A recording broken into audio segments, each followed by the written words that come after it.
ગુજરાત યુનિવર્સિટીના ભરતી કૌભાંડમાં હવે સવાલ સીધો રજિસ્ટ્રારની ભૂમિકા પર ઊભો થયો છે। ભરતી પ્રક્રિયાના દસ્તાવેજોમાં પૂર્વ કુલપતિ નિર્જા ગુપ્તા સાથે રજિસ્ટ્રાર પિયુષ પટેલની પણ સહી હોવાનું સામે આવ્યું। છતાં જ્યારે તપાસ કમિટીએ રજિસ્ટ્રારને 2 વખત નોટિસ આપી હાજર થવાનું કહ્યું ત્યારે તેઓ એક પણ વખત હાજર રહ્યા નથી। સવાલ એ છે કે આખરે રજિસ્ટ્રાર તપાસ કમિટી સમક્ષ આવવાથી કેમ ભાગી રહ્યા છે? આ કથિત ભરતી પ્રક્રિયામાં કેટલાક કોન્ટ્રાક્ટ કર્મચારીઓને અગાઉની સરખામણીએ 5 થી 6 ગણો પગાર આપવામાં આવ્યો અને તેવા પ્રકારના આક્ષેપ છે અને તેના કારણે 3 વર્ષમાં યુનિવર્સિટીને અંદાજે 10 કરોડ રૂપિયાનું નુકસાન થયું। હવે સવાલ માત્ર ખોટી ભરતીનો નથી। સવાલ એ છે કે જો ભરતીના તમામ દસ્તાવેજો પર રજિસ્ટ્રારની સહી હતી તો પ્રક્રિયા સામે ત્યારે વાંધો કેમ ન ઉઠાવ્યો? 2 નોટિસ છતાં હાજર ન રહેતા તપાસ અટકી ગઈ છે। કમિટીનો રિપોર્ટ આવ્યા બાદ જો ભરતી ગેરકાયદેસર સાબિત થાય તો જવાબદારી નક્કી થશે। જરૂર પડે તો પોલીસ ફરિયાદ પણ થઈ શકે છે। યુનિવર્સિટીની તિજોરીને થયેલા 10 કરોડના નુકસાનની રિકવરી કોણ કરશે એ પણ સૌથી મોટો સવાલ અહીંયા ઉભો થઈ ગયો છે।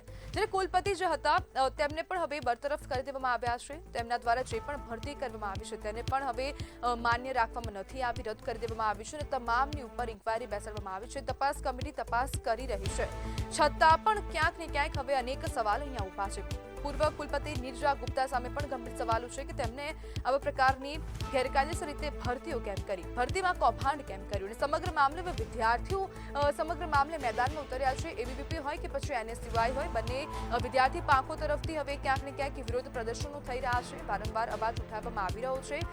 છતાં પણ સવાલ અહીંયા માત્ર એટલો જ છે કે કેમ ગુજરાત યુનિવર્સિટીની ભરતી પ્રક્રિયા કેમ પારદર્શિત નથી અને પારદર્શિતા કેમ રાખવામાં નથી આવી?